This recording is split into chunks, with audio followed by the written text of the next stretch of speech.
Hello again. Welcome to video on ocean chemistry project part 2. This video is not the project overview, that's the previous video.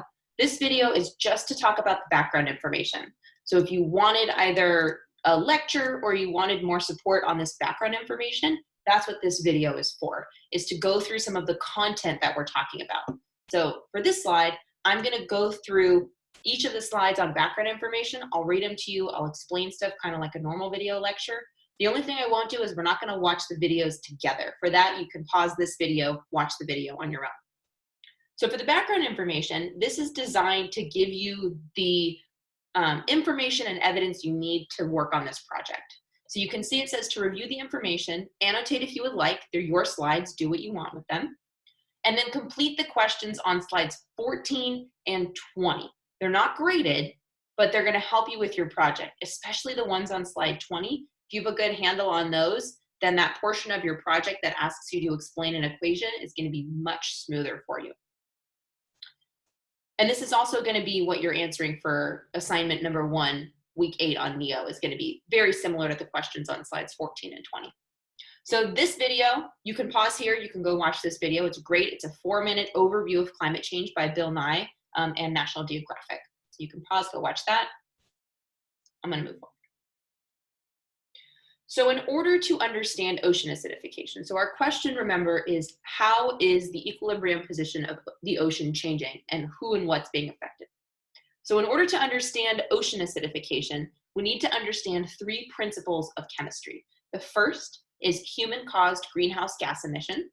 The second is equilibrium shifts when a reversible reaction is stressed, aka Le Chatelier's principle. And the third is that concentrations of ions change pH. So the first 2 are familiar, the third one is new. So let's break them down. First, the review. Number 1 review is the human-caused greenhouse gas emissions. So human activities like burning fossil fuels have caused an increase in greenhouse gases in our atmosphere. Greenhouse gases, we learned in our PhET simulation, are the ones that trap infrared energy. They trap heat in Earth's atmosphere and cause the surface temperatures to increase. So they trap that heat in, they reflect it so that it doesn't just escape into the atmosphere, and they cause the greenhouse effect. They make it a livable place. Carbon dioxide is of particular concern. So we're not concerned about the greenhouse effect, we're concerned about human activities causing an increase to this greenhouse effect, increasing global temperature. Particularly carbon dioxide. We care so much because it is being released in huge, huge unregulated quantities, and it lasts a really, really long time in the atmosphere. That's why CO2 is particularly important. We're going to see carbon dioxide come up again in our next batch when we talk about ocean acidification as well. So keep CO2 in mind. Number 2, equilibrium shifts when a reversible reaction is stressed. So Le Chatelier's principle states that when the concentration of a substance or energy in a reaction is increased or decreased, equilibrium shifts. We know that if we increase concentration or energy on one side of the equation, we see a shift away to make more of the opposite. If we decrease concentration or energy, we see a shift to make more of that in order to make up for what was lost. Le Chatelier's principle.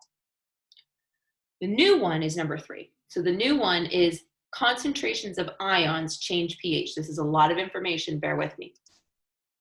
You've probably heard the terms acid and base before, even in our class. We've seen them in a couple video lectures where we saw color indicators, acids and bases.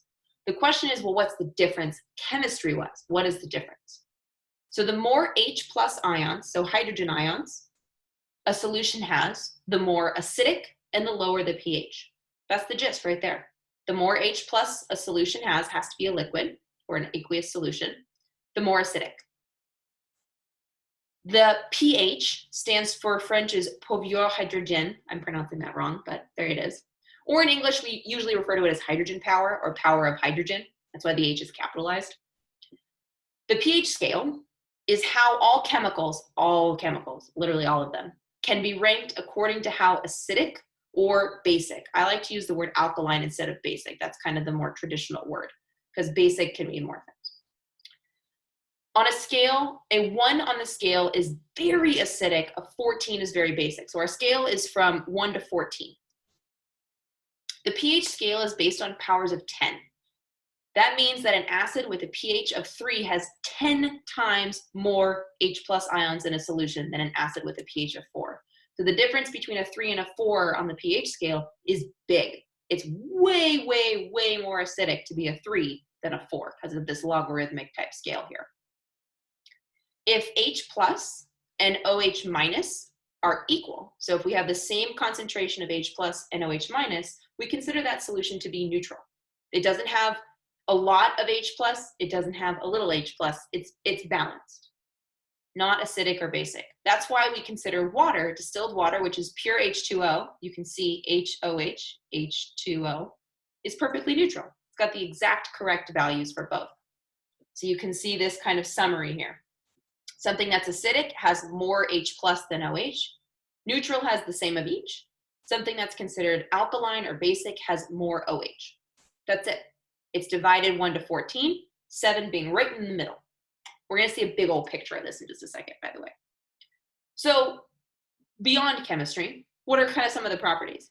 Well, acids tend to be sour and non-viscous. Non-viscous means it's not slimy or thick. It's like a very rapidly flowing fluid. So think things like lemon juice and vinegar. They taste sour. They kind of make the sides of your tongue hurt. Bases tend to be slippery. So instead of being more like water in texture, they tend to be slippery, more viscous, foamy. All foams are bases or alkalines. So think things like soap and bleach. They're slippery, they foam up. Those are bases. Both acids and bases can cause chemical burns. There's a misconception that acids are really bad and bases are not so bad and can't burn. Both of them, when they're strong, bad news. You don't want to come in contact with either of these when they're very strong. Both can cause chemical burns if they're in a concentrated enough solution. Picture, helpful. So here's the picture. Neutral's in the middle. That's where our pure H2O is, pure H2O. On this side, as we go lower in number, we have a higher concentration of H plus to OH. So the more we go down the scale, when we're at an acid of 1, there's hardly any OH at all in this system. It's just H plus, really, really strong acid. That's something like your stomach acid, nasty stuff. Your stomach acid is the same kind of acid that you saw last week, where we had the video where I was wearing gloves and adding the concentrated acid. Same stuff, hydrochloric acid. Lemon juice, really strong, really strong. Not usually that concentrated, so it's usually okay to consume. But if you ate a bunch of lemon juice, you would not feel so good. Other things, milk is a very kind of a weak acid. The opposite side, from a 7 to a 14, these are alkalines. So these have more OH minus than H plus. And we can see that the very, very basic ones, these are things like really strong drain cleaners, nasty stuff up here. And then soap, baking soda, eggs, we can tell. If you've ever felt an egg white, it's slippery. And same as we would think about when you whip an egg, you get air, it turns foamy. Those are properties of bases. So this is our kind of overview of the scale. There's a ton of them, so you can also look up more if you want. So now it's time to pause the video and answer your questions. So I'm going to go through the questions. Question 1 is, what has caused an increase in CO2 and other greenhouse gas emissions since the Industrial Revolution? There's some info on that in previous assignments, but also in these slides. Question 2, if more products are added to a reversible reaction in equilibrium, what shift would occur according to Le Chatelier's principle? So if we have a reversible reaction, reactants, products, and products are added, we increase product concentration, what would we see? We should see a shift away to make more reactants. Number 3, if an aqueous solution has very low concentration of H+, would it be considered acidic or alkaline? Very low concentration of H+. I'll let you answer that one. Number 4, what does it mean at the molecular level for water to be neutral? Information on that 2 slides before this. And number 5, hand soap is alkaline. What properties does hand soap have that could tell you if this if you didn't know its pH? If you didn't know hand soap was a base, what about it could tell you that information? So looking back 2 slides before that to answer. So you can pause here, answer those. I'm going to move on. What is ocean acidification? Chances are you've probably figured it out or you've already heard. Ocean acidification is the process where the ocean is becoming more acidic. more acidic. What that means in terms of chemistry, more H plus ions to OH ions and a lower pH. That's what it means for chemistry. But there's still a bunch of questions. Questions like, what is ocean pH supposed to be? Is it supposed to be acidic? Is it supposed to be alkaline? Is it supposed to be neutral? What's it supposed to be? How do we know that it's changing? Question 2, how and why is this happening? Question 3, what is being affected by this? So I will tell you the answer to question 1. I will walk you through the chemistry to understand question 2, and you're going to choose your own focus to research to answer number 3. What is ocean pH supposed to be? The ocean is slightly alkaline, slightly basic. So is tap water. We've actually seen that with our color indicator. We know that distilled water, pure H2O, doesn't have the same properties as tap water. It's supposed to be slightly alkaline. Between 1751 and 1996, surface ocean pH is estimated to have decreased from approximately 8.25 to 8.14, representing an increase of almost 30% in H plus ion concentration in the world's oceans. So let's break that down. So this is the decrease from 1996. It's definitely continued to decrease beyond that. This was just the newest numbers that I could find quickly when I was making this. So ocean pH is supposed to be about an 8.25, quite alkaline, quite alkaline. Remember, one step down, an 8 to a 7 is way, way huge. It's a huge difference in what the pH is and that concentration of ions for our pH scale. So this tells us, representing an increase of almost 30% in H plus ion concentration in the world's ocean. So I thought this visual was really helpful. We can see neutral, we have the same amount of H plus and OH minus. If we go down just to a slightly more acidic, we have a way higher concentration of H plus. We have more basic, we have a higher concentration of OH minus. That's what that's telling us. So that's what ocean pH is supposed to be. It's supposed to be alkaline. It's supposed to be an 8.25. It's going down. It's becoming more acidic. How and why is this happening? Pause this video here, watch this video. This video is an excellent overview of the chemistry involved in this process, and the next part will be easier to understand if you've watched this video. So pause, and I'll see you back in a sec. Are you back? Cool, let's keep going. Wasn't it a great video? Such a good reaction. You could see kind of all that's being affected, from humans with the food supply to the sea creatures who need the carbonate and the H plus ions. Great video.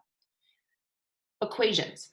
So there's going to be 4 equations on this slide. Eventually, you're going to have to pick one to explain in your poster. So I'm going to go through all of them on this slide and the next slide. So first, we have our connection to the greenhouse gases. So first, we have that carbon dioxide from the atmosphere gets absorbed by the ocean. So in reaction A, we have the gas in the atmosphere being absorbed and turned into a solution, right? We have gas to aqueous. And then energy, we also have it that it's exothermic. This reaction rarely reaches equilibrium because it's constantly changing at the surface of the ocean. Then, so now that we have our carbon dioxide in the water, let's see what happens to it. Aqueous carbon dioxide reacts with water. So in the ocean, right, it's reacting with water to form bicarbonate. Here's a bicarbonate ion. And hydrogen. Hey, we recognize this guy. The equilibrium point for this reaction has more products than reactants. So when this is occurring, we would have more of these at equilibrium than these. That's significant. If we have more of these, Now, this is also in another equilibrium because this guy, this bicarbonate, also can spontaneously break down into this guy. This is carbonate instead of bicarbonate. This is carbonate and more H plus. The equilibrium point for this reaction has more reactants than products. So it would rest on this side, which makes sense. Both in this reaction and in this reaction, the equilibrium lies where the bicarbonate lies. Now this guy here, CO3 minus, that's a carbonate ion, is necessary for many ocean organisms. You saw that in the video, the importance of this guy in forming shells with calcium. Our last equation is kind of a good summary one. So CaCO3 makes up the shells of many sea creatures. They cannot use the bicarbonate instead of the carbonate to make these. So in this equation, we have calcium and bicarbonate. at equilibrium with calcium carbonate, carbon dioxide, and water. So you can imagine if we increase this concentration because of more carbon dioxide being absorbed into the ocean and the atmosphere, if we increase this, what shift are we going to see? Are we going to get more of this? Or are we going to get more of the unusable stuff? All of these reactions are occurring all at the same time. It's not one and then the next and then the next. They're all happening all the time in our oceans, and the shifting in one affects the others. So for example, we get more carbon dioxide, it's going to create more bicarbonate. We see an increase, it'll increase this. We increase this, oh look, here it is. We're going to also increase the amount of acid. We're going to increase our acidity if we have more H+. We increase our acidity, we get, it's crazy. All of these are very interconnected. So I encourage you, I'm going to ask you to think about one of them in particular, your choice, but keep in mind they're all occurring all the time. Okay, same equations, same order. First, more CO2 in the atmosphere increases CO2 in the ocean. That makes sense. Look, it's Le Chatelier's principle. If we increase my reactants, I'm going to get a shift to make more products. The more in the atmosphere, the more we have that's dissolved. The warmer the ocean, the less CO2 can be dissolved. Interesting. So look at the E. Here's the E. If we have a warmer ocean, so say around the equator where the ocean is warmer, these areas can absorb less carbon dioxide, because if we have an increase in this, our equilibrium shifts toward the gas that's in the air instead of that's in the water. So this is going to be helpful if you choose this equation to talk about. Let's look at B. Adding dissolved CO2, so that's the aqueous CO2, shifts the equilibrium to make more products, okay? So if we add more dissolved CO2, it shifts the equilibrium to make more products. What does that mean? That means that H+ product, more of this product increases the acidity of the ocean. That's what's happening. More of this product, this is bicarbonate, this product causes there to be less available this that the creatures actually need. Our sea creatures need this guy. So if we are if we're shifting our equilibrium to make more of this, then we have less available of this. Not good. Overall, more CO2 leads to less calcium carbonate, less of this. That's by shifting equilibrium. So we increase this side with CO2. We know we shift away. Same deal as usual. CaCO3, this important solid, which you saw in the video, is what all crustaceans, coral, snails, shellfish, etc. use to make their shells and structures that they live in. Increasing the bicarbonate in D also shifts the equilibrium in C, because they're all connected, which also leads to more acidity because we are increasing this concentration. All connected. Craziness that's connected here. Here's some questions to help you process. So pause here, try to answer your questions. You back? Okay. Number 6, is the natural pH of the ocean acidic or alkaline? Alkaline, 8.25. Not anymore. Number 7, how does increasing CO2 in the atmosphere lead to warmer oceans? Great question. Increasing CO2 in the atmosphere shifts equilibrium to the product side. Energy is a product in this exothermic reaction. How does increasing CO2 lead to a more acidic ocean? So I gave you a hint, it says use equation B. So how does increasing CO2 lead to a more acidic ocean? Here's equation B. There it is. We increase this. Our equilibrium shifts to make more products. A product is H+. H+ is my acid ion. More of that means it's more acidic by definition. And finally, why do levels of carbonate and bicarbonate matter according to the information on slides 18 to 19? It matters because of the creatures that need them. CO3 is necessary for sea organisms to build their shells. Right now, equilibrium is shifting toward more of this being available. This is not something they can use. They have to have this to bond with the calcium. They can't use this. We're done. So we went over this in my previous video. So you can go back to there if you want. Hopefully that helped a little bit with the information. If you have more remaining questions, I do hope to see you in class on week 8, Wednesday, Thursday, whatever your class period is, and you're welcome to ask more questions there. But I recommend you have a lot of resources on this. Dive in. If for some reason you didn't watch the video, watch the video. It's really helpful. And of course, review the rubric as you get started on your project. See you later.